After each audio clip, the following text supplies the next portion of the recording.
When the triple-headed goddess, Enepsigos, had been bound in chains and dismissed from his presence, Solomon commanded another spirit to come before him. And there came before his face a demon, whose front was the shape of a horse, but its behind was that of a fish. He had a mighty voice, and said to the king, "O King Solomon, I am a fierce spirit of the sea, and I am greedy of gold and silver. I am such a spirit that rounds itself, and comes over the expanses of the waters of the sea, where I trip up the men who sail there. I transform and round myself into a wave, and then throw myself at ships, and come right in on them, and loot whatever money and treasures I may find. That is what I do, for that is my way of getting hold of money and men.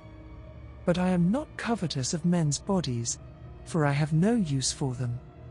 I take the men, and whirl them round with myself, and hurl them so far away, casting them up out of the sea.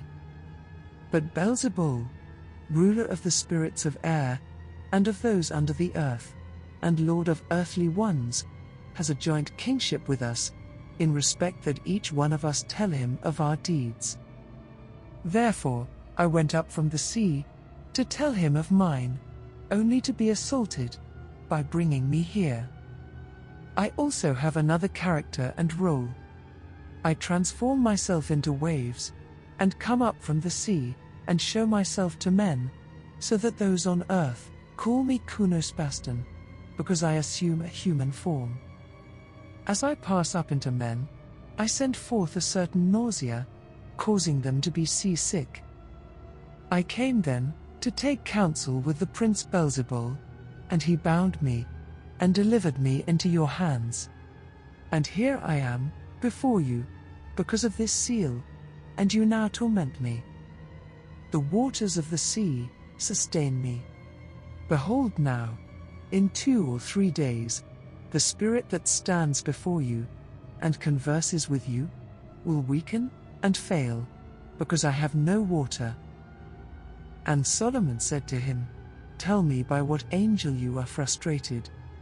And he answered, "By the angel Iamith." And Solomon commanded that the spirit be thrown into a glass vessel, filled with 10 jugs of seawater, of 2 measures each. And he sealed the mouth of the vessel round, above the marbles and asphalt and pitch. And having sealed it with his ring, he ordered it to be deposited in the temple of God.